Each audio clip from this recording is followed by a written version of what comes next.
Hello candidates, I am going to dictate you a passage from Progressive magazine. So please get ready for the dictation. The dictation will start after 15 seconds.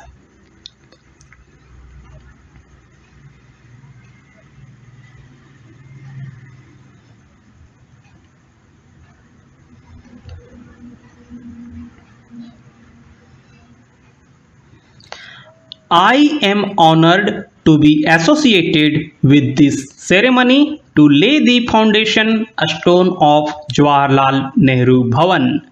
This building, I believe, will become another landmark in this historic and beautiful environs. It is befitting and natural that we name the building that will house our foreign office after Pandit Jawaharlal Nehru. With his immense pride in India's great heritage and abiding faith in our country's capacity to march forth to a bright future, Pandit ji came to symbolize the hopes and aspirations of a free India in a brave new world. He was truly the architect of modern India and laid the foundation of a democratic, secular, and pluralistic polity. The institutional and policy foundations laid by him have come to underpin India's rapid ascent on the global political and economic scene. Pandit ji dreamed big for India and worked tirelessly to realize those dreams. His leadership of India and his boundless love for India and its people, however, did not confine him within the frontiers of our country. His gigantic personality and the breadth of his vision had a far bigger canvas. He was the architect of Free India's foreign policy. Within 6 days of his taking the reins of the interim government in September 1946, he pledged in the course of a radio broadcast that India would work for one world in which there was free cooperation of free peoples and no class or group exploited another.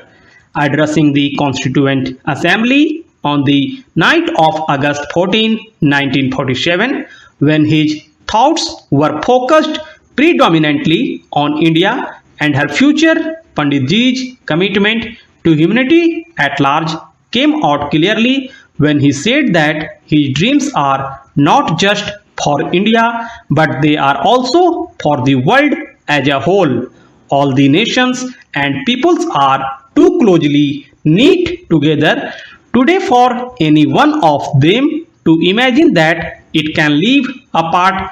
He went on to add, peace has been said to be indivisible, so is freedom, so is prosperity now, and so also is disaster in this one world that can no longer be split into isolated fragments. This thought states movingly the impulse that drives our work. No better vision for the world has been conceived till today. Pandit ji's great quality was that his idealism and vision were rooted in the hard and often harsh reality of an unequal world. He recognized the new democratic India. Along with all the great leaders of our freedom struggle, Pandit ji also saw an intrinsic link between our foreign policy and the economic aspirations of our people. A free India had to also be a prosperous India. This vision has informed our foreign policy and must continue to do so. Every democratically elected government has to be mindful of the well-being of its people. The foreign policy we pursue abroad must reflect our national priorities and concerns. There cannot be a disconnect between domestic capabilities, national aspirations, and external policies. Our foreign policy must help create an international environment conducive to India's rapid social and economic development. Our civilization has had a message for the world that informs our foreign policy vision. That has been a message of unity in diversity, of pluralism, inclusiveness, and secularism. The idea of 𝑉𝑠𝑠ुधैव कुटुम्बकम, the whole world is one family, a policy that combines these universal values with national interest is what Panditji visualized and shaped. For it was our national interest to seek a space in the world to facilitate our development. But our nationalism was not based on narrow chauvinism or aggressive militarism. At the time of our independence, the world had just rid itself of one thought of such negative nationalism when it defeated fascism. Our nationalism was elevated by larger universal principles as well as an abiding commitment to the well-being of our people. That is precisely why it was an enlightened nationalism. Similarly, Panditji's idea of non-alignment was also based on the principle that we were not aligned with anyone against anyone, but only with our values and national interest.